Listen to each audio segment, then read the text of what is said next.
नमस्कार, बहुत स्वागत है आपका देश की बात में। मैं हूं राजश्री आपके साथ और देश की बात में आज देश भर की तमाम अहम खबरें हम आपको दिखाएंगे और सीधे आपको लिए चलेंगे गाजीपुर में, जहां पर आज गरजे हैं पीएम मोदी और बताया है उन्होंने कि कड़क चाय बनाने की उनकी जो आदत है उससे कैसे अमीर हैं परेशान और गरीब खुश हैं। आपको ये भी बताएंगे कि मोदी ने पूरा किया पूर्व प्रधानमंत्री नेहरू का कौन सा वादा और साथ ही बताएंगे कि यूपी चुनाव में आखिर क्या है गाजीपुर का महत्व। आपको ये दिखाएंगे कि यूपी चुनाव के बाद कौन सा बड़ा फैसला ले सकती है कांग्रेस अध्यक्ष सोनिया गांधी और ये भी कि नए नोटों को लेकर क्यों नहीं कम हो रही है आम आदमी की मुश्किलें। अब इन मुश्किलों को दूर करने के लिए सरकार क्या कुछ करने वाली है ये भी हम आपके सामने रखेंगे और सरकार की घेराबंदी करने में जुटे हैं कई राजनीतिक दल, कई दुश्मन भी दोस्त बन रहे हैं। ये सब कुछ क्यों हो रहा है ये सब आपके सामने होगा और इसका असर 16 नवंबर से शुरू होने वाले संसद सत्र में भी देखने को कैसे मिलेगा ये भी हम आपको बताएंगे और आपको ये भी बताएंगे कि जजों की नियुक्ति को लेकर क्या कुछ प्रगति हुई है और क्या कुछ नया हुआ है। साथ ही बताएंगे कि अमेरिका में कैसे बढ़ सकती है प्रवासियों की मुश्किलें, ट्रंप सरकार ने आते ही कौन सा बड़ा फैसला लिया है, ये सब कुछ आपके सामने होगा। पाकिस्तान की बात हम करेंगे और साथ में बहुत कुछ और भी। तो चलिए शुरू करते हैं देश की बात के इस नए सफर को।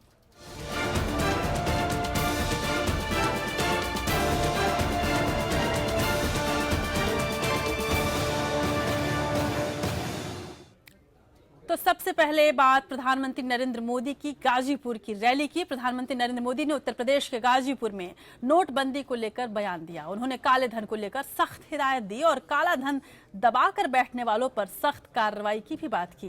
प्रधानमंत्री ने कहा है कि देश में पैसे की कोई कमी नहीं है, लेकिन पैसा कहां पड़ा है असल समस्या ये है। लोगों को पेश आ रही दिक्कतों को लेकर पीएम मोदी ने कहा कि अगर लोग ईमानदारी के लिए कष्ट झेलने को तैयार हैं तो सरकार इस बात का वादा करती है कि अब हिंदुस्तान में भ्रष्टाचारियों के बचने के लिए कोई रास्ता नहीं बचेगा। प्रधानमंत्री मोदी की ये रैली कितनी महत्वपूर्ण थी और क्या क्या बातें प्रधानमंत्री मोदी ने इस गाजीपुर की रैली में किया है, देखिए एक खास रिपोर्ट।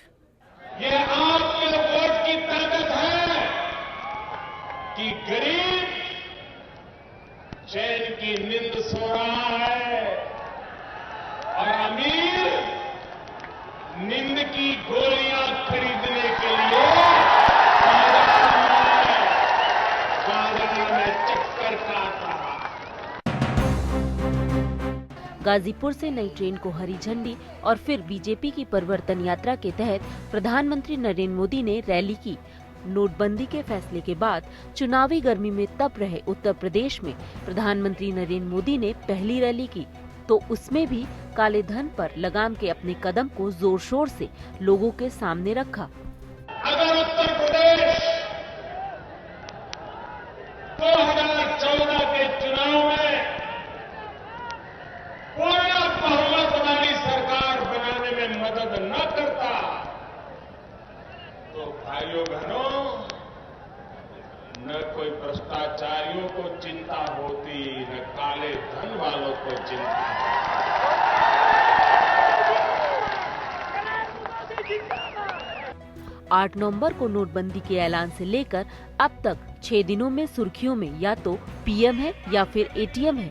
पूरा देश बैंक शाखाओं से लेकर एटीएम तक लाइन में लगा नजर आ रहा है। पैसे बदलने से लेकर निकालने की चिंता के साथ लोगों का बड़ा वक्त कतार में निकल रहा है। The emotionally speaking or emotionally telling the people and exploiting the emotions of the younger people is not going to solve the problem. प्रधानमंत्री जी को एक व्यापकता में इन चीजों को देखना चाहिए था और जो उनके सलाहकार मंडल है संभवतः उन्होंने उनको सही तस्वीर पेश नहीं की कि अगर बचपन में कहीं कोई कमी रह गई तो वो हमारी सोसाइटी में, हमारे देश में नासूर बन के आएगी। तो बचपन से उन कमियों को निकाल दो, देश अपने आप ठीक होता जाएगा। वहीं नोटबंदी पर बीजेपी नेता अपने बयान आम लोगों के प्रवक्ता के तौर पर देने में लगे हैं। भ्रष्टाचार के खिलाफ एक युद्ध है, काले धन के खिलाफ ये एक युद्ध है। उन पर प्रधानमंत्री जी ने एक कड़ा प्रहार किया है और इस पर अपील की है कि सब लोग हम साथ आएं और इस मुहिम को हम सफल बनाएं। यानी बीजेपी की माने तो प्रधानमंत्री का ये कदम देश में क्रांतिकारी बदलाव लाएगा। सवाल है क्या मान लिया जाए कि यूपी चुनाव में इस बार काले धन का इस्तेमाल नहीं होगा? क्या अगले साल देश में रामराज दस्तक देगा? Bureau report, APN. बहुत सारे सवाल हैं, बहुत सारे आरोप हैं, बहुत सारी सच्चाइयां भी है, लेकिन इन सच्चाइयों के बीच गाजीपुर की अपनी जनसभा में पीएम मोदी ने कहा कि यूपी ने देश को कई प्रधानमंत्री दिए हैं और वो इस कड़ी में 9वें प्रधानमंत्री हैं। मोदी ने देश के पहले प्रधानमंत्री जवाहरलाल नेहरू का जिक्र करते हुए कहा कि उनके सामने गाजीपुर के पूर्व सांसद विश्वनाथ ने 1962 में पूर्वांचल के हालात और गरीबी के बारे में उन्हें बताया था। तब नेहरू ने पटेल कमेटी बनाई थी। नेहरू चले गए, कमेटी रह गई। पीएम मोदी ने कहा कि मैं 14 नवंबर को पंडित जी के जन्मदिन पर अधूरा काम पूरा करने आया हूं। गौरतलब है कि आज ही पूर्व प्रधानमंत्री जवाहरलाल नेहरू का जन्मदिन भी है। आपकी आत्मा जहां भी हो, पंडित जी आपकी आत्मा जहां भी हो, 1962 में इन गरीब लोगों के लिए उनकी आशा अपेक्षाओं को कागजों की फाइल में दबोच करके आप चले गए। भले आप चले गए, आपका दल भले ही मुझे गालियां देता हो, आपके दल के नेता, आपके परिवार के नेता मुझ पर झूठे झूठे आरोप लगाते हो, तो भी पंडित जी आपके जन्मदिन पर ही वो अधूरा काम आज मैं पूरा करने की। तो बात पैसे की रही, बात नेहरू की रही, इसके अलावा भी बहुत कुछ कहा प्रधानमंत्री मोदी ने। यहाँ तक कि कहा कि बचपन में उन्हें कड़क चाय बनाने की आदत रही है और ये कड़क चाय अब इस वक्त वो देश के सामने भी रख चुके हैं और जिसको लेकर अमीर तो खुश नहीं है, लेकिन गरीब कड़क चाय पीकर खुश हैं। जनसभा को संबोधित करते हुए प्रधानमंत्री नरेंद्र मोदी ने काला धन रखने वालों पर प्रहार किया और सरकार के उठाए गए सख्त कदमों के लिए लोगों से समर्थन भी मांगा। मेरे प्यारे भाइयों बहनों, मैं जानता आपको तकलीफ हो रही, ऐसा नहीं है कि आपको तकलीफ नहीं हो रही। कोई भी काम करो भाई, तकलीफ तो थोड़ी बहुत होती है। हाँ, इरादा नेक होना चाहिए। ये जो मैं कर रहा हूं, देश की भलाई के लिए कर रहा हूं, ये किसका पैसा है भाई? ये गरीबों का है कि नहीं है? कुछ लोगों को तो जरा ज्यादा तकलीफ हो।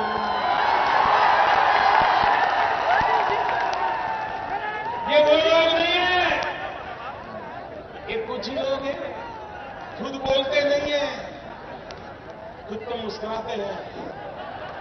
मोदी जी ने अच्छा किया। फिर पीछे से कहते हैं लोगों को, अरे भड़को भड़को।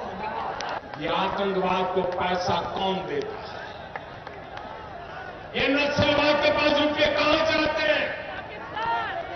ये उग्रवाद के पास पैसे कहां जाते हैं? भाइयों बहनों, सीमा पार से हमारे दुश्मन वहां पर नकली नोटें छाप छाप करके हमारे देश में घुसेड़ रहे हैं। गरीब को जरा कड़क चाय ज्यादा अच्छी लगती है। अब मुझे वो बचपन से आदत है, तो जरा मैंने कड़क लिया। अब गरीब को तो कड़क चाय भाती है, लेकिन अमीर का मुंह बिगड़ जाता है।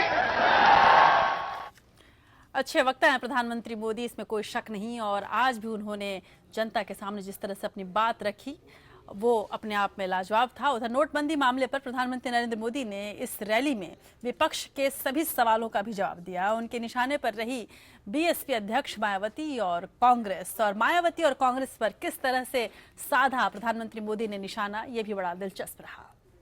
जो राजनीतिक दल बहुत परेशान है,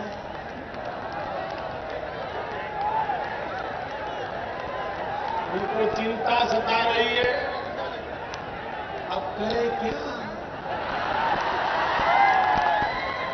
वो नोटों की मालाएं, ऐसी ऐसी मालाएं लगती थी, मुंडी भी दिखती नहीं थी। आपातकाल लगा करके, इमरजेंसी ला करके इस देश को जेल खाना बना दिया। देश को याद है इलाहाबाद की कोर्ट ने श्रीमती इंदिरा गांधी को पार्लियामेंट मेंबर से हटा दिया, कानून हटा दिया, तो सिर्फ और सिर्फ आपके प्रधानमंत्री इंदिरा गांधी की गद्दी बचाने के लिए 19 महीने आपने देश को जेल खाना बना दिया। और प्रधानमंत्री मोदी ने जब से नोटबंदी की घोषणा की थी, उसके बाद से जो हालात पैदा हुए, जिस तरह से विपक्ष उन पर निशाना साध रहा था, इन सब के बीच गाजीपुर को ही क्यों रैली के लिए अपने चुना? ये गौरतलब है कि पहली रैली थी जो नोटबंदी के बाद वो कर रहे थे। ऐसा क्यों है, ये सब कुछ जानना हमारे और आपके लिए बेहद जरूरी है। दरअसल 2017 में चुनाव है, ये हम और आप जानते हैं, लेकिन गाजीपुर बेहद महत्वपूर्ण है उत्तर प्रदेश में हो रहे चुनावों के लिहाज से। दरअसल गाजीपुर उत्तर प्रदेश के सबसे पिछड़े हुए जिलों में से एक है। विधानसभा चुनाव में पूर्वांचल में पकड़ बनाने के लिए गाजीपुर पर बीजेपी की ही नहीं बल्कि समाजवादी पार्टी की भी नजर है और सपा अध्यक्ष मुलायम सिंह यादव 23 नवंबर को गाजीपुर से ही विधानसभा चुनाव 2017 के लिए शंखनाद करने वाले हैं। मुलायम की रैली से पहले प्रधानमंत्री मोदी ने शक्ति प्रदर्शन कर ये बताया कि बीजेपी के लिए गाजीपुर का विशेष महत्व है। 1977 के बाद ये पहला मौका है जब कोई प्रधानमंत्री पूर्वांचल में विकास परियोजनाओं के शिलान्यास और लोकार्पण के लिए गाजीपुर गया था। दरअसल देश का कोई हिस्सा हो या फिर विदेश का, मोदी हर उस जगह जाना पसंद करते हैं जहां दशकों से कोई भारतीय प्रधानमंत्री नहीं गया हो। प्रधानमंत्री ने गाजीपुर और मऊ को जोड़ने वाली ताड़ी घाट रेलवे पुल का शिलान्यास किया। इसकी मांग कई दशकों से उठ रही थी। प्रधानमंत्री ने गाजीपुर से कोलकाता के बीच एक सीधी ट्रेन को हरी झंडी दिखाकर यूपी की जनता को संदेश दिया कि चुनाव में विकास ही उनका प्रमुख एजेंडा रहेगा। बीजेपी सांसद राधे मोहन सिंह से पहले बाहुबली नेता अफजाल अंसारी गाजीपुर से सांसद थे। उनकी पार्टी कौमी एकता दल का समाजवादी पार्टी में विलय हो चुका है। अंसारी बंधु इस समय 23 नवंबर को होने वाली मुलायम की महारैली की तैयारियां कर रहे हैं, लेकिन मुलायम सिंह की रैली के पहले प्रधानमंत्री मोदी ने यहां रैली करके अंसारी बंधुओं के वोटों में भी सेंध लगाने की कोशिश की है। गाजीपुर में समाजवादी पार्टी की मजबूत पकड़ है। इस जिले में विधानसभा की 2 रिजर्व सीटें भी है और दलित वोटरों की बड़ी तादाद है।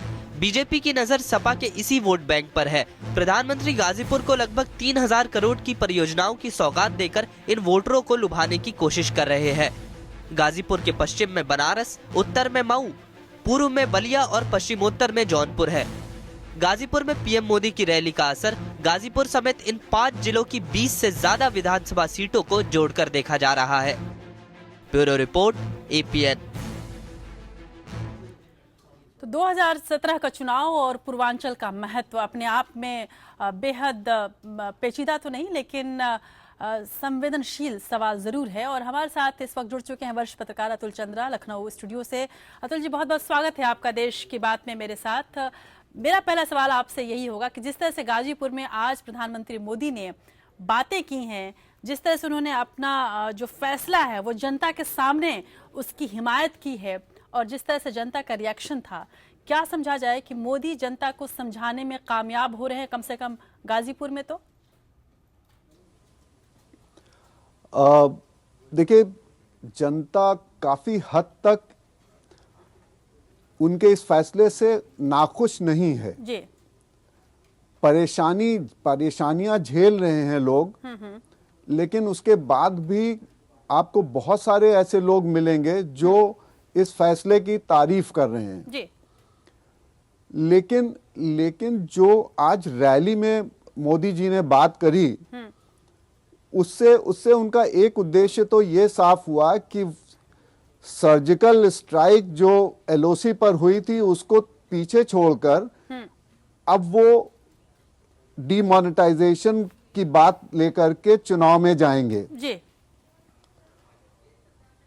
और इसका चूंकि बेईमानी बहुत ज्यादा बढ़ी हुई है, इसका थोड़ा बहुत असर तो बीजेपी के पक्ष में जाता दिखाई दे रहा है। गाजीपुर में कितनी होगी, क्योंकि जातिगत आधार पर जो वोटिंग होती है उसके ऊपर इनकी इस अपील का कितना असर पड़ेगा ये नहीं कहा जा सकता है। जी बिल्कुल, भीड़ को कितना वोट समझा जाए ये समझना बड़ा मुश्किल है, लेकिन इसमें कोई शक नहीं कि जिस तरह से आज उन्होंने कड़क चाय पिलाने की बात कही है और जुमले के लिए जाने जाते हैं प्रधानमंत्री मोदी, और जुमले दर जुमले आज उन्होंने अपने पूरी रैली के भाषण में रखा है, इसमें कोई शक नहीं कि प्रधानमंत्री मोदी ने अब एक नई रणनीति बनाई है कि ताकि ये जातिगत जो पॉलिटिक्स है उसको हटा के काला धन की ओर फोकस किया जाए और उसके द्वारा बीजेपी जहां जहां कमजोर है वहां उसको थोड़ी सी ताकत देने की कोशिश की जाए, ऐसा लगता है आपको? जी बिल्कुल सही है ये। जी। और ध्यान देने लायक बात यह है कि पूर्वांचल एक ऐसा क्षेत्र है जिसके लिए सभी दल अपनी पूरी ताकत लगाए हुए हैं, वो चाहे बहुजन समाज पार्टी हो, चाहे समाजवादी पार्टी हो या फिर भारतीय जनता पार्टी हो। शुरू से ही आप देखिए तो भारतीय जनता पार्टी का पूरा फोकस पूर्वांचल के ऊपर रहा है। उसी के तहत उन्होंने वो फर्टिलाइजर फैक्ट्री का शिलान्यास किया था प्रधानमंत्री ने जी।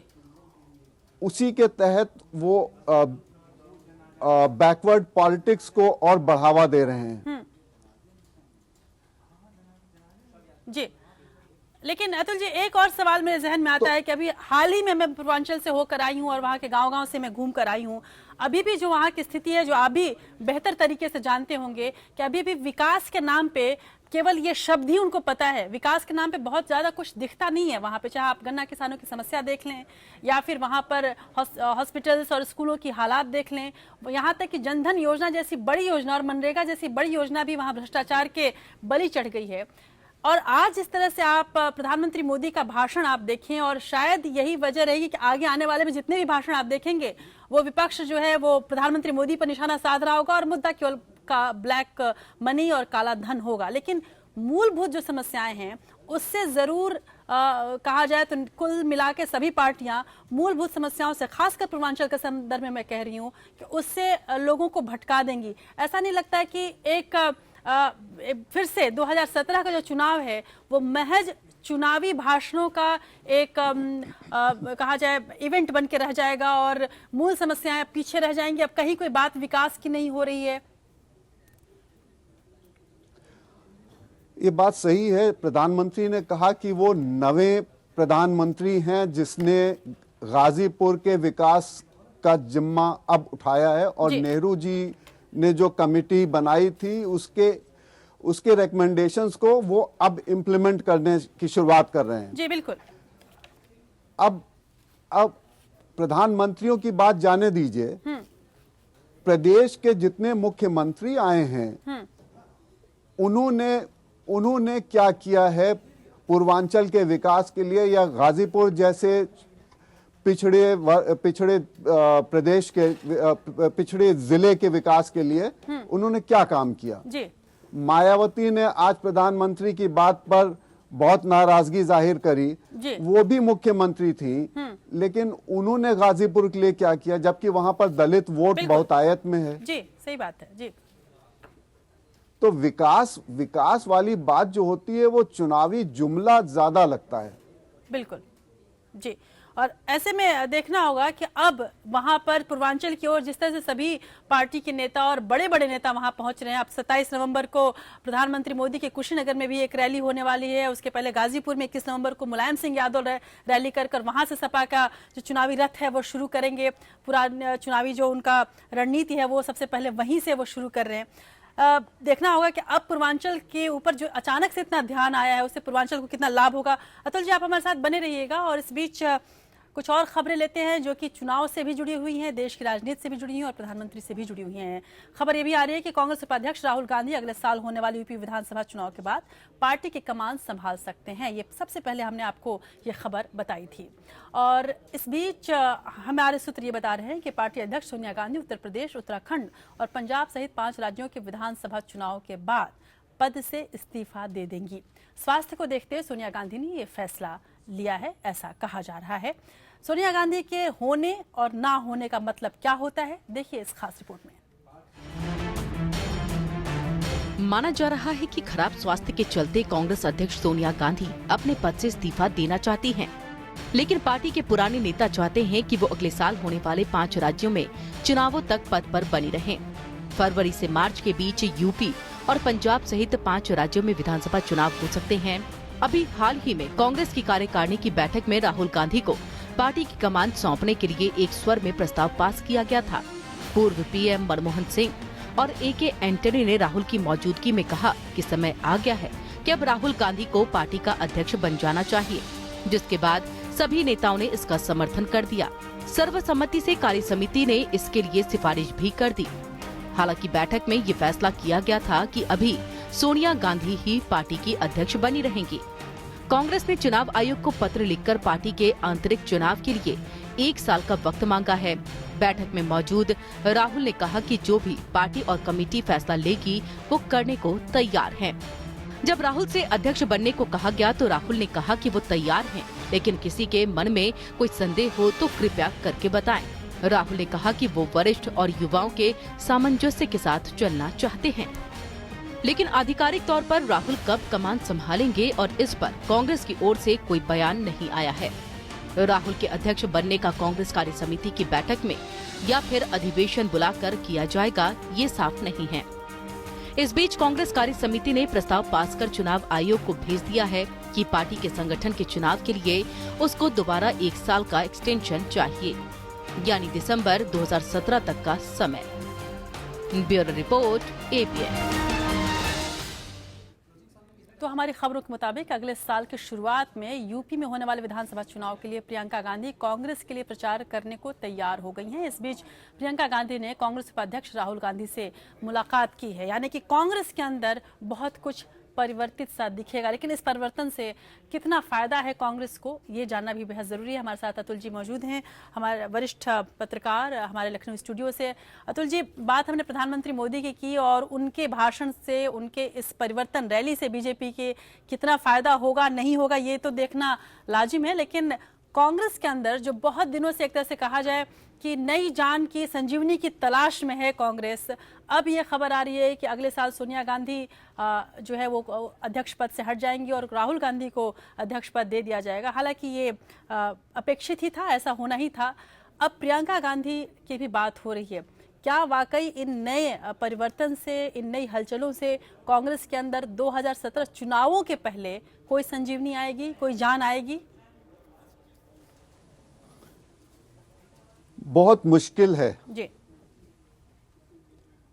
क्योंकि कांग्रेस की स्थिति ऐसी है कि उसके 2017 में उसके रिवाइवल के चांसेस तो बहुत ही कम हैं। जी, प्रियंका गांधी आएंगी नहीं आएंगी, आएंगी नहीं आएंगी, पूरे 5 साल इसी बात की अटकलें लगी रहीं। बिल्कुल।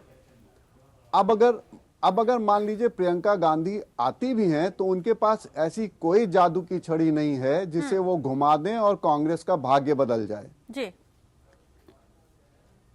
अब ये जो सारी प्रक्रिया हो रही है ये मेरे ख्याल से 2019 के लिए हो रही है। जी जी बिल्कुल, और ये शायद तैयारी देर से भी हो रही है, ये भी देखा जाए अगर 2017 के लिहाज से देखते हैं तो। लेकिन कांग्रेस जिस तरह से उहापोह की स्थिति में रही है अतुल जी अभी तक, और कोई खास रणनीति उसके सामने नहीं रही, ऐसे में क्या समझा जाए कि उसका अकेला चलना या किसी तरह से 2017 के चुनाव में तो कोई बहुत ज़्यादा उपस्थिति की कोई कोशिश जो जितनी भी है वो बेकार ही साबित होगी, और अब बहुत देर हो गई है इस तरह का निर्णय लेने के लिए, यदि 2017 के मद्देनजर हम बात करें?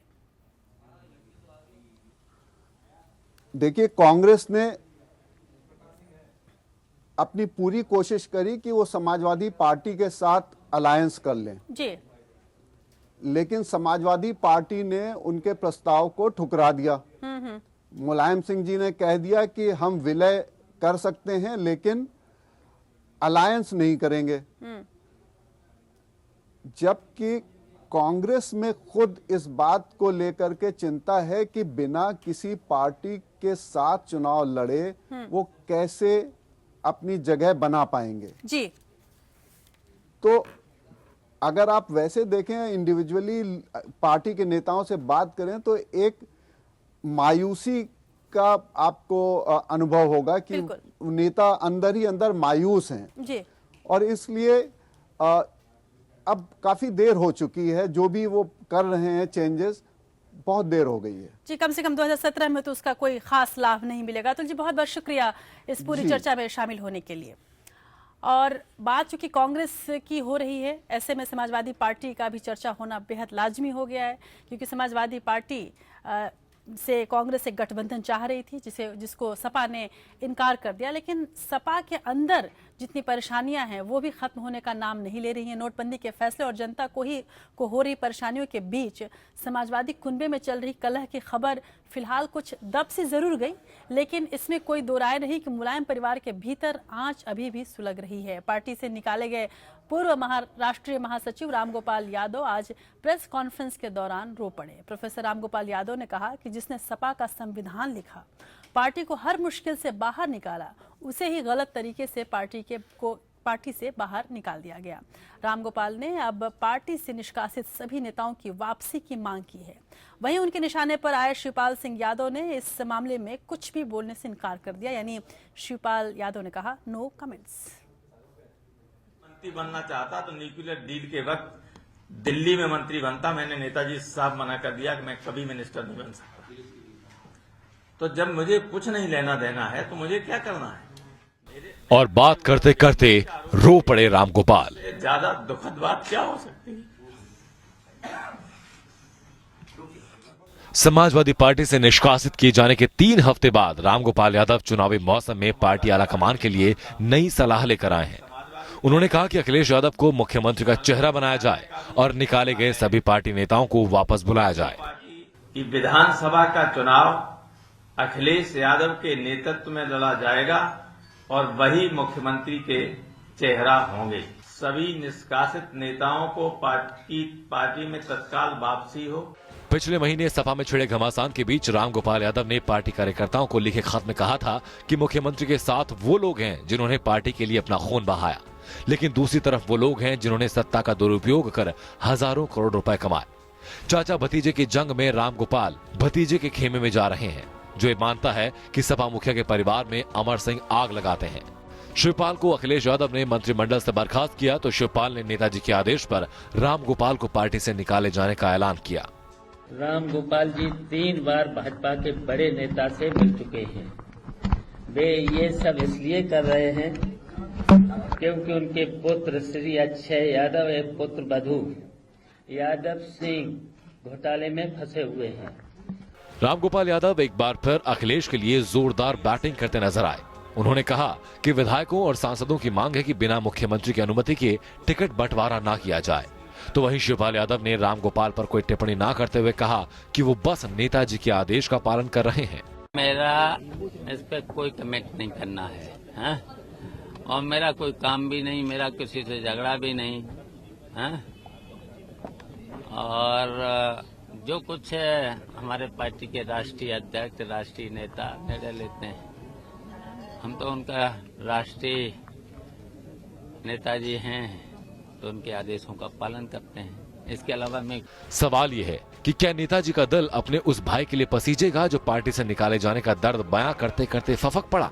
यूपी के पॉलिटिकल फैमिली ड्रामे का क्लाइमैक्स शायद अभी बाकी है।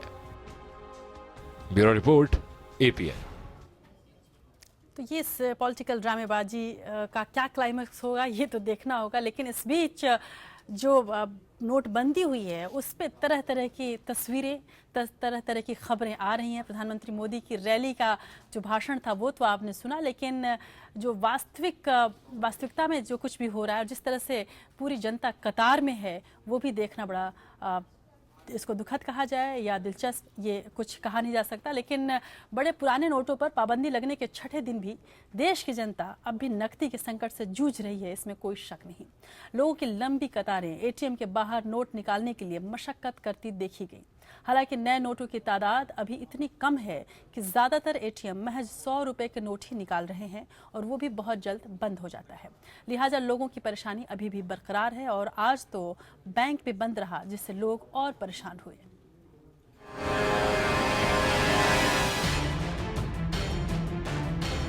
आज भी नोट निकालने वालों में मायूस होकर घर लौटने वालों की तादाद ज्यादा है। गुरु नानक जयंती की वजह से दिल्ली, मुंबई, पश्चिम बंगाल, झारखंड, पंजाब, मध्य प्रदेश, उत्तर प्रदेश और पूर्वोत्तर सर्किल में बैंक आज बंद रहे। हालांकि ओडिशा, बिहार, कर्नाटक, आंध्र प्रदेश, तमिलनाडु सर्किल में बैंक खुले रहे। जिन राज्यों में सोमवार को बैंक बंद रहे, इसका असर एटीएम सेवा पर भी पड़ा। एटीएम पर पहले से ही पैसों की दिक्कत है और अब एक दिन की बंदी के बाद और दिक्कतें बढ़ गई हैं। आज भी लखनऊ की जनता कतारों में लगी रही। एटीएम पे जाओ, वहाँ पैसे ही नहीं है, एक बार आएंगे, अभी यहाँ बंद हुआ है सर। अब इतनी दूर से आए आदमी किराए के लिए परेशान घूम रहा है, कहाँ जाएगा। सुबह 7 बजे से गाड़ी लेके घूम रहा हूँ लखनऊ, पहले राजाजीपुरम, फिर बंगला बाजार, तेलीबाग। वहाँ पैसे है नहीं और खाने बिल्कुल एक को मेरे पास पैसे है नहीं सर, इसीलिए पैसे निकालने आए थे। पटना के फुलवारी शरीफ में पुराने नोट को बदलवाने के लिए महिलाएं आपस में भिड़ गईं। दोनों और तकरार में जमकर लात घूंसे चले। देखते ही देखते मामला और बढ़ गया। दोनों तरफ की महिलाएं इस झगड़े में शामिल हो गईं। पटना में भी जनता नकदी के संकट से जूझ रही है। यहाँ भी एटीएम पर लंबी कतारें लगी हुई हैं। एटीएम जब मिले तब मिल जाए, तब कोई ठीक है मिलेगा कि नहीं। आप जब कैश जब आप कर रहे हैं तो मतलब उतना मतलब हर एटीएम में आपको मतलब उस तरह का अरेंजमेंट मतलब आपको पहले से लग जाना चाहिए था। इस तरह का अरेंजमेंट आपको प्रॉपर फंडिंग ऑफ मतलब proper feeling of all ATMs होनी चाहिए थी। नोटबंदी की वजह से लोग परेशान हैं। होटल और ढाबों पर सिर्फ खुले पैसों की किल्लत ही नहीं बल्कि इसके चलते मारपीट तक हो रही है। सहारनपुर के अंबाला रोड स्थित होटल में खाना खाने के बाद खुले पैसों को लेकर ग्राहक और होटल मालिक के बीच कहासुनी होगी। देखते ही देखते कहासुनी इतनी बढ़ गई कि दोनों पक्षों के बीच मारपीट हो गई। मारपीट में 3 ग्राहक बुरी तरह से घायल हो गए, जिसके बाद गुस्साए ग्राहकों ने होटल पर पथराव कर दिया। आज यहाँ पर घंटाघर के पास एक ढाबे पे, गुरु नानक ढाबे पे कुछ लोग खाना खाने आए थे। वहाँ छुट्टे रुपए को लेकर ढाबे वालों में और जो ग्राहक आए थे उनमें झगड़ा हो गया था। बुलंदशहर के कक्कोड़ इलाके में एटीएम की कतार में लगे हुए एक युवक की पुलिसकर्मी ने पिटाई कर दी। युवक की गलती बस इतनी थी कि उसने पुलिस कर्मियों द्वारा अपने चहेतों को जबरन लाइन में लगाने का विरोध किया। पुलिस वालों को ये बात नागवार गुजरी और युवक की पिटाई कर डाली और उसे हिरासत में ले लिया। लेकिन लाइन में खड़े दूसरे लोगों ने इसका विरोध किया और पुलिस की जीप का घेराव किया। मजबूरन पुलिस को हिरासत में लिए गए युवक को छोड़ना पड़ा। कुल मिलाकर नोटबंदी के बाद देश भर में अफरा तफरी का माहौल है। एपीएन की सलाह है कि अगर आप सिर्फ नोट बदलने जा रहे हैं तो सरकार ने लोगों को 50 दिनों का समय दिया है। 30 दिसंबर तक सभी पुराने 500 और 1000 रुपए की नोटों के बैंक या डाकघर से एक्सचेंज करवा लें या फिर खाते में जमा कर दें। Bureau report, APN.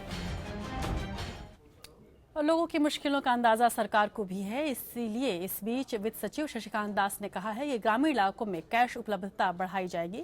Reserve bank task force बनाया जाएगा। लोगों की परेशानी दूर करने के लिए आरबीआई ने दूर दराज के इलाकों में हेलीकॉप्टर से कैश भेजने की व्यवस्था की है।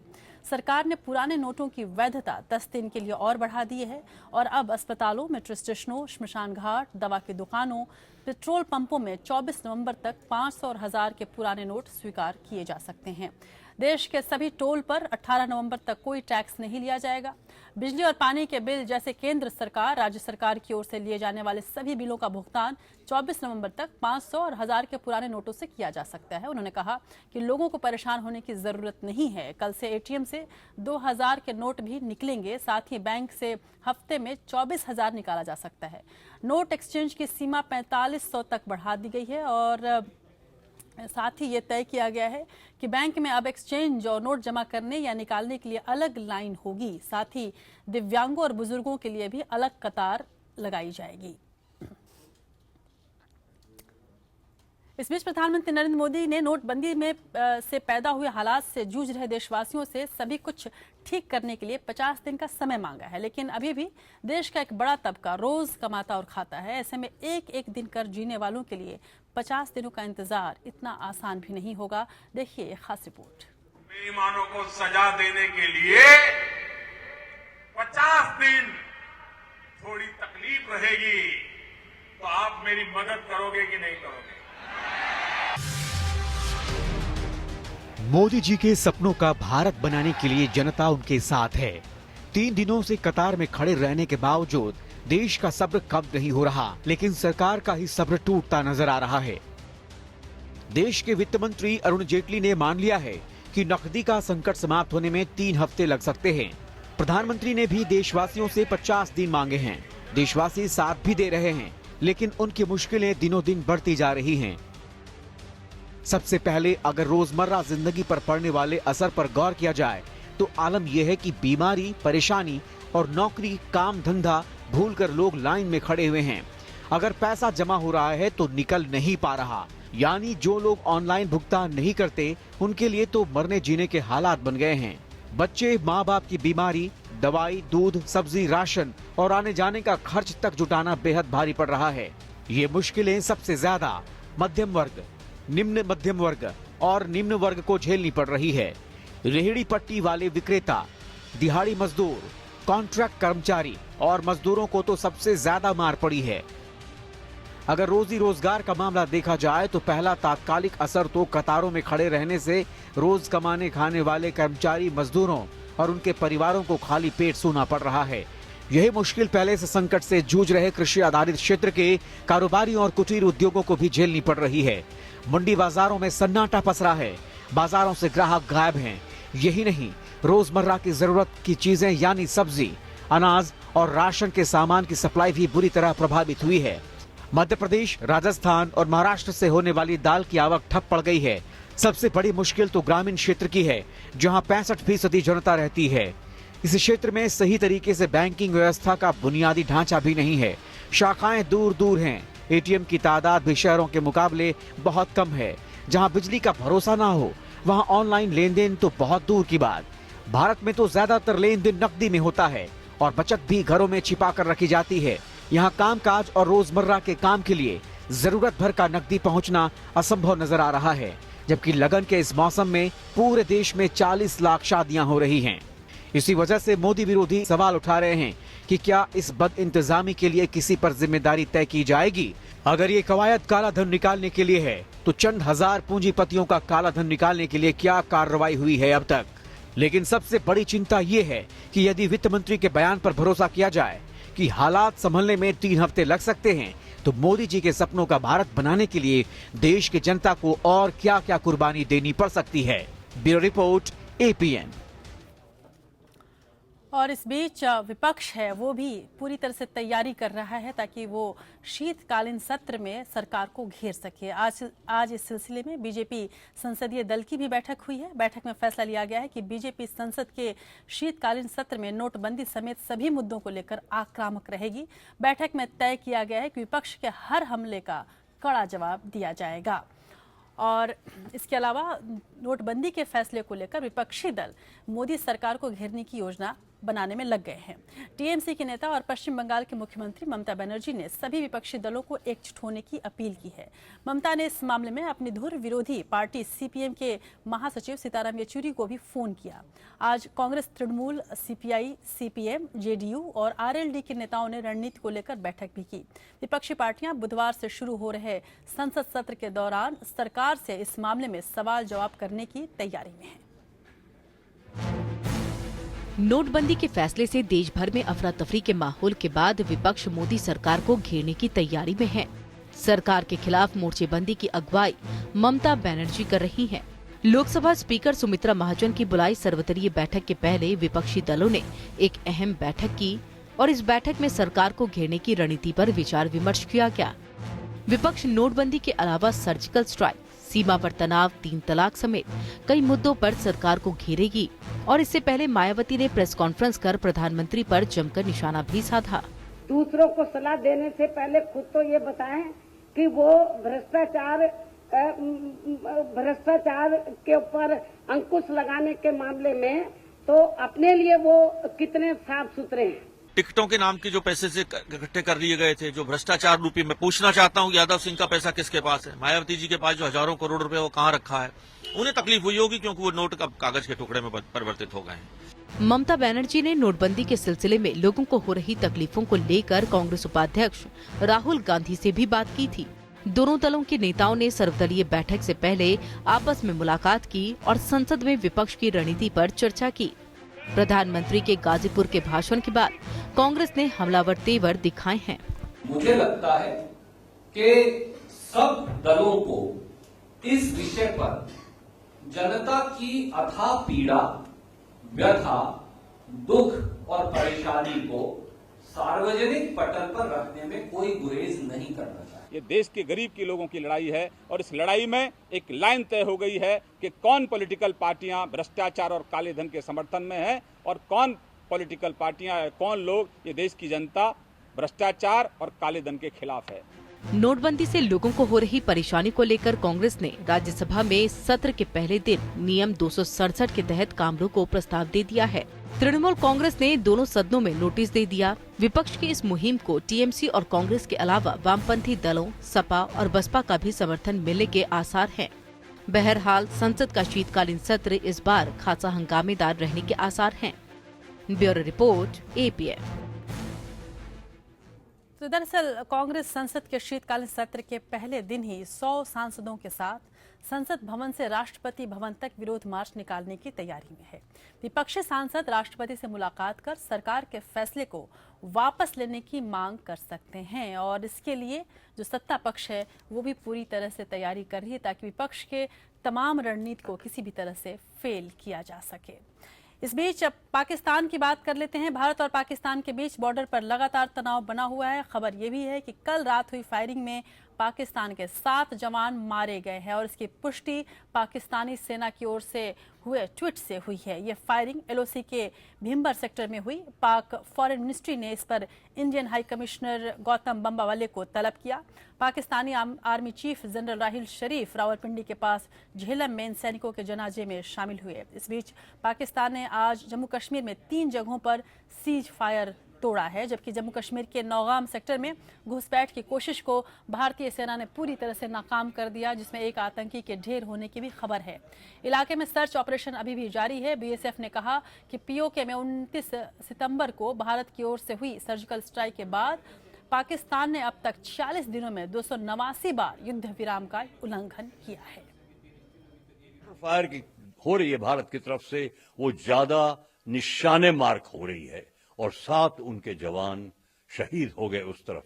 ये इतला आ रही है और ये दिन पे कि कड़ी फायरिंग हुई और उस कड़ी फायरिंग में 7 जवान उनके मारे गए, लेकिन शुरू पाकिस्तान की तरफ से होता है।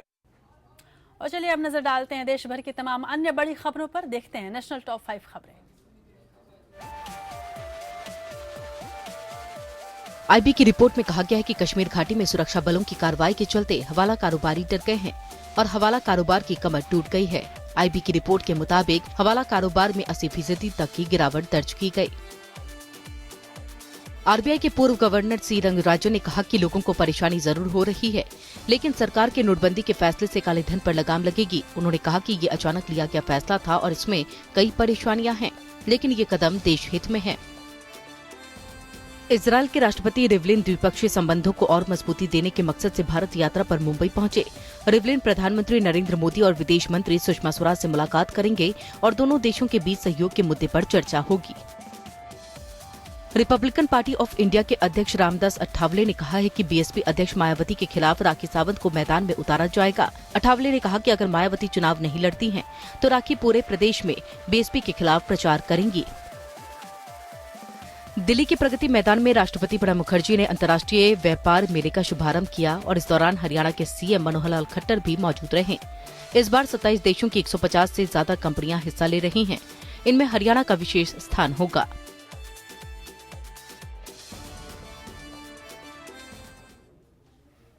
और अब अदालती दुनिया की बड़ी खबर। आज हाईकोर्ट में सुप्रीम कोर्ट ने जजों के खाली पद भरने की कवायद शुरू हो गई है। सूत्रों के मुताबिक कॉलेजियम की बैठक में 6 हाई कोर्टों के मुख्य न्यायाधीशों के नामों पर चर्चा हुई।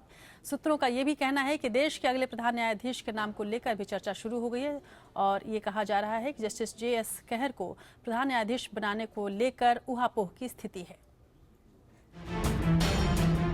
जजों की नियुक्ति को लेकर न्यायपालिका और कार्यपालिका के बीच तनातनी के बीच सुप्रीम कोर्ट में जजों के 6 खाली पद भरने के लिए नामों पर चर्चा शुरू हो गई है। सूत्रों के मुताबिक कॉलेजियम की हाल की बैठक में 7 हाई कोर्ट के मुख्य न्यायाधीशों के नामों पर चर्चा हुई। सूत्रों के मुताबिक कॉलेजियम के 4 सदस्यों ने बॉम्बे हाई कोर्ट के मुख्य न्यायाधीश justice Manjula Chellur, Chhattisgarh high court के मुख्य न्यायाधीश justice Deepak Gupta, Jammu Kashmir high court के मुख्य न्यायाधीश justice NN Paul Vasantha Kumar, Gujarat high court के मुख्य न्यायाधीश justice R Subhash Reddy, Rajasthan high court के मुख्य न्यायाधीश जस्टिस नवीन सिन्हा, हिमाचल प्रदेश हाईकोर्ट के मुख्य न्यायाधीश जस्टिस अहमद मीर और उत्तराखंड हाईकोर्ट के मुख्य न्यायाधीश जस्टिस KM जोसेफ के नामों का समर्थन किया है। केंद्र सरकार ने उत्तराखंड हाईकोर्ट के मुख्य न्यायाधीश जस्टिस KM जोसेफ का आंध्र प्रदेश तबादला करने की कॉलेजियम की सिफारिश को अभी तक मंजूरी नहीं दी है। यह सिफारिश इसी साल मई में की गई थी। Justice KM. जोसेफ ने उत्तराखंड में राष्ट्रपति शासन लगाने के केंद्र के फैसले को खारिज कर दिया था। सूत्रों के मुताबिक कॉलेजियम में 5 में से 4 सदस्यों ने ही हिस्सा लिया, जबकि जस्टिस जे. चेलामेश्वर को इन नामों की सूची सौंपी गई। जस्टिस चेलामेश्वर ने कम से कम एक नाम पर आपत्ति दर्ज करवाई है। हालांकि इन सभी नामों पर अभी अंतिम फैसला नहीं लिया गया है। सुप्रीम कोर्ट में फिलहाल जजों के 6 पद खाली है। साथ ही जस्टिस A.R. दवे इसी महीने रिटायर हो रहे हैं। जस्टिस दवे कॉलेजियम के भी सदस्य है। यही नहीं, प्रधान न्यायाधीश जस्टिस T.S. ठाकुर भी अगले साल 3 जनवरी को रिटायर हो रहे हैं। सूत्रों के मुताबिक सरकार में अगले प्रधान न्यायाधीश के नाम पर भी विचार शुरू हो गया है। यूँ तो जस्टिस T.S. ठाकुर के बाद जस्टिस J.S. खेहर सबसे वरिष्ठ जज है, लेकिन ऐसी खबरें हैं कि सरकार जस्टिस खेहर को लेकर बहुत आश्वस्त नहीं है। Bureau report, APN। और अदालती दुनिया की अन्य खबरों पर भी नजर डालते हैं। देखते हैं लीगल टॉप 5 खबरें।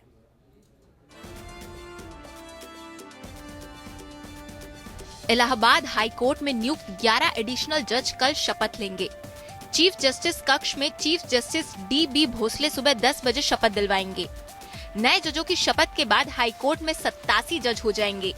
राष्ट्रपति प्रणब मुखर्जी ने इलाहाबाद हाई कोर्ट के लिए 11 अतिरिक्त न्यायाधीशों की नियुक्ति को मंजूरी दी थी। दिल्ली हाई कोर्ट ने नाम बदल चुकी एक छात्रा को नए नाम का सर्टिफिकेट और मार्कशीट जारी नहीं करने पर केंद्रीय माध्यमिक शिक्षा बोर्ड यानी CBSE से जवाब मांगा है। युवती ने अपना पासपोर्ट, पैन कार्ड और आधार कार्ड नए नाम से जारी कराए हैं। युवती की याचिका पर न्यायमूर्ति V. कामेश्वर राव ने MHRD और CBSE से 6 जनवरी 2017 तक जवाब मांगा है। दिल्ली हाई कोर्ट ने तलाक की अर्जी पर सुनवाई करते हुए पति पत्नी के काम में व्यस्त रहने को तलाक का आधार स्वीकार किया। कोर्ट ने एक दंपत्ति की 8 साल पुरानी शादी को इस आधार पर खारिज कर दिया कि भागदौड़ भरी जिंदगी, जीवन की कठिनाइयों और आर्थिक स्थिरता ने उनके जीवन को प्रभावित किया। अब उनके आगे पति पत्नी बने रहने की कोई संभावना नहीं बची है। देहरादून में बन रहे 3 फ्लाईओवर के बारे में दायर एक जनहित याचिका पर उत्तराखंड हाई कोर्ट ने लोक निर्माण और फ्लाईओवर बनाने वाली कंपनी पर सख्ती दिखाई है। हाई कोर्ट ने निर्माण की समय सीमा तय करने के साथ कार्य की गुणवत्ता और मूलभूत सुविधाएं जनता को मुहैया कराने के निर्देश जारी किए हैं। कोर्ट ने ये पता लगाने के भी निर्देश दिए हैं कि निर्माण में देरी क्यों हुई। साथ ही कोर्ट ने देरी के लिए उचित कार्रवाई का आदेश भी दिया।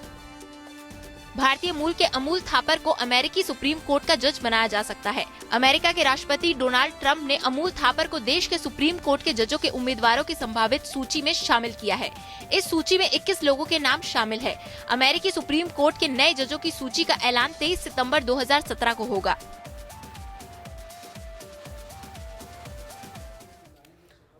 और अब बात करते हैं डोनाल्ड ट्रंप की अंतर्राष्ट्रीय खबरों में। सबसे बड़ी खबर यही है कि इमिग्रेशन या आवर्जन पर अपने कड़े रुख के तहत अमेरिका के नवनिर्वाचित राष्ट्रपति डोनाल्ड ट्रंप ने 30 लाख प्रवासियों को तुरंत प्रत्यर्पित करने की बात दोहराई है। ट्रंप ने कहा है कि ऐसे लोगों को अमेरिका से बाहर भेजा जाएगा या फिर जेल में बंद कर दिया जाएगा। ट्रंप ने कहा कि अपराधियों और आपराधिक रिकॉर्ड वाले लोगों, गिरोह के सदस्यों, नशे के डीलरों पर शिकंजा कसा जाएगा। और गौरतलब है कि ट्रंप के इस फैसले से कई भारतीय भी प्रभावित होंगे। डोनाल्ड ट्रंप ने दोहराया है कि ऐसे लोगों को अमेरिका से बाहर निकाला जाएगा जो अवैध रूप से रह रहे हैं। चुनाव प्रचार के दौरान ट्रंप ने चेतावनी दी थी कि जो देश इन अवैध प्रवासियों को स्वीकार नहीं करेंगे वो उस देश के लोगों को वीजा जारी करने से रोकने के लिए कानूनी प्रावधान लाएंगे। देश में करीब 1 करोड़ 10 लाख दस्तावेज वाले प्रवासी नागरिक हैं, जिनमें कई लाख भारतीय मूल के अमेरिकी नागरिक हैं। निर्वाचित राष्ट्रपति ने कहा कि सीमा की सुरक्षा कर लेने के बाद वो शेष अवैध प्रवासी लोगों के भविष्य पर विचार करेंगे। ट्रंप ने कहा कि सीमा की सुरक्षा और हर चीज को सामान्य करने के बाद उनकी सरकार सुनिश्चित करेगी कि कौन लोग खतरनाक हैं। वो चुनाव के दौरान किए गए अन्य वादों को पूरा करने पर प्रतिबद्ध हैं, जिनमें मैक्सिको की सीमा के पास दीवार निर्माण करने की बात है। उन्होंने कहा कि कुछ क्षेत्रों में दीवार खड़ी करना ज्यादा उपयुक्त होगा। सदन के अध्यक्ष और रिपब्लिकन पार्टी के नेता पॉल रेयान ने भी कहा कि सबसे पहले सीमा की सुरक्षा पर ध्यान केंद्रित किया जाएगा और उसके बाद ही प्रत्यर्पण के मुद्दे पर सोचा जाएगा। फिलहाल लोगों को तनाव में आने की जरूरत नहीं है। इस बीच ट्रंप ने कहा कि वो देश के राष्ट्रपति को मिलने वाले $4 लाख के वेतन के बजाय पूरे साल भर में केवल $1 वेतन लेंगे और छुट्टियां भी नहीं लेंगे। चुनाव जीतने के बाद पहला फैसला लेते हुए डोनाल्ड ट्रंप ने रिपब्लिकन पार्टी के नेता राइनस प्रीबस को व्हाइट हाउस स्टाफ का प्रमुख नियुक्त किया है, जबकि अपने अभियान के CEO स्टीफन बैनन को मुख्य रणनीतिकार नियुक्त किया। ट्रंप 20 जनवरी को अमेरिका के 45वें राष्ट्रपति के रूप में शपथ लेंगे। Bureau report, APN। अंतर्राष्ट्रीय जगत की अन्य खबरों पर नजर डालते हैं इंटरनेशनल टॉप 5 खबर में। चीन के J-10 फाइटर प्लेन उड़ाने वाली पहली महिला पायलट यू शू की एक हादसे में मौत हो गई। एरोबेटिक एक्सरसाइज के दौरान शू अपने फाइटर प्लेन से बाहर निकलने की कोशिश में दूसरे प्लेन की विंग से टकरा गई। चीन पाकिस्तान इकोनॉमिक कॉरिडोर यानी सीपेक का ही हिस्सा ग्वादर पोर्ट चालू कर दिया गया है। पोर्ट खुलने के साथ ही चीन के जहाज पश्चिम एशिया और अफ्रीका तक आवाजाही कर सकेंगे। उद्घाटन के मौके पर चीनी जहाज सामान लेकर रवाना हुआ।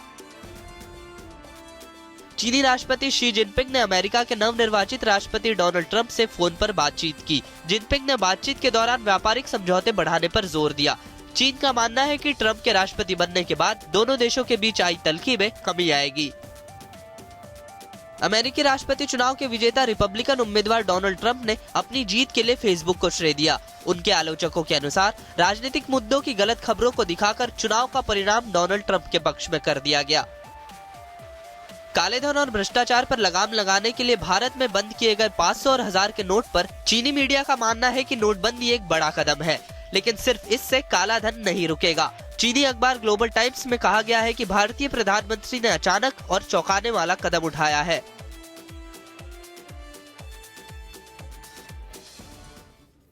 और अब बात करते हैं शरद पूर्णिमा की। दीपावली के 15वें दिन कार्तिक पूर्णिमा पर धार्मिक नगरी काशी में शहीदों को समर्पित देव दीपावली उत्सव मनाया गया। सभी घाटों को दीपों से दुल्हन की तरह सजाया गया। पूजा के बाद गंगा आरती की गई और इस बार मॉरिशस के पीएम अनिरुद्ध जगन्नाथ सत्थ भी देव दीपावली देखने आए हैं।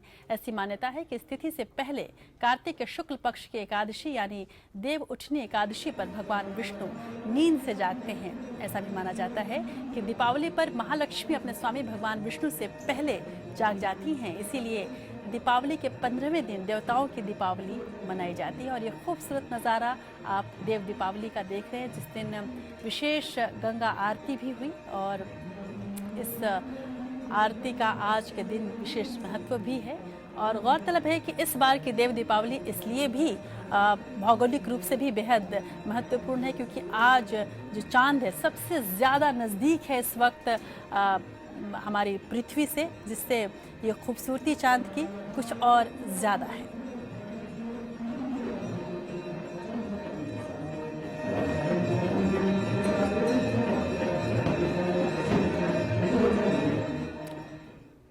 और बनारस अपने देव दीपावली के लिए बेहद मशहूर रहा है और इस बार की देव दीपावली का कुछ नज़ारे आपने देखे। चलिए बात करते हैं इतिहास की। देश और दुनिया के इतिहास में 14 नवंबर कई कारणों से महत्वपूर्ण है, जिनमें ये सभी प्रमुख हैं। 14 नवंबर 1681 में ईस्ट इंडिया कंपनी ने बंगाल को अलग रियासत बनाने की घोषणा कर दी थी। 1889 में भारत के पहले प्रधानमंत्री जवाहरलाल नेहरू का जन्म हुआ। उनके जन्मदिन के मौके पर बाल दिवस आज भी मनाया जाता है। और 1922 में ब्रिटिश ब्रॉडकास्टिंग कॉरपोरेशन ने ब्रिटेन में रेडियो सेवा शुरू किया था। 1973 में ब्रिटेन की राजकुमारी एन ने आम नागरिक से शादी की। इससे पहले राजघराने में कभी भी ऐसा नहीं हुआ था। 2006 में भारत तथा पाकिस्तान के विदेश सचिवों ने नई दिल्ली में एंटी टेररिज्म मैकेनिज्म बनाने पर सहमति जताई थी। और देश के बाद के अंतिम पड़ाव पर बात करते हैं एक खास तरह के अभिनेता की, जिसे थिएटर की दुनिया में परफेक्ट एंट्री वाला अभिनेता माना जाता था। मशहूर अभिनेता मनोहर सिंह का आज जन्मदिन है। मनोहर सिंह ऐसे गिने चुने कलाकारों में हैं जिन्होंने थिएटर, टेलीविजन और फिल्म तीनों ही माध्यमों में अपनी अलग ही छाप छोड़ी। मशहूर नाटक तुगलक में भूमिका के लिए मनोहर सिंह को आज भी याद किया जाता है। आज उनका जन्मदिन भी है। इसके बाद उन्हें फादर ऑफ हिंदी थिएटर की उपाधि भी दी गई थी। उनके अन्य लोकप्रिय नाटक थे मोहन राकेश का आधे अधूरे और संध्या छाया, किंग लियर, मुद्रा राक्षस, अथोलो और मदर करेज। बाद में राष्ट्रीय नाट्य विद्यालय के प्राध्यापक और प्रशासक के रूप में भी मनोहर सिंह का महत्वपूर्ण योगदान रहा। न केवल नाटक बल्कि फिल्मों में भी उनका जो रुझान है वो बहुत स्पष्ट था और छोटे पर्दे पर तो खासकर। मुल्ला नसरुद्दीन, राज से स्वराज, दर्द, गुमराह, पल छिन और राग दरबारी जैसे सीरियलों में वे घर घर में मशहूर हो गए। फिल्मों में उनका प्रवेश काफ़ी देर में हुआ हालांकि, लेकिन उन्होंने कुछ फिल्मों में अविस्मरणीय भूमिकाएं की, जैसे किस्सा कुर्सी का, यह वह मंजिल नहीं, पार्टी, दामुल, एक दिन अचानक, न्यू दिल्ली टाइम्स, मैं आज़ाद हूँ और तमाम अन्य फिल्मों में भी। कुछ यादगार पलों के साथ हम उनके छोड़ जाते हैं आपको। मुझे दीजिए इजाज़त। नमस्कार।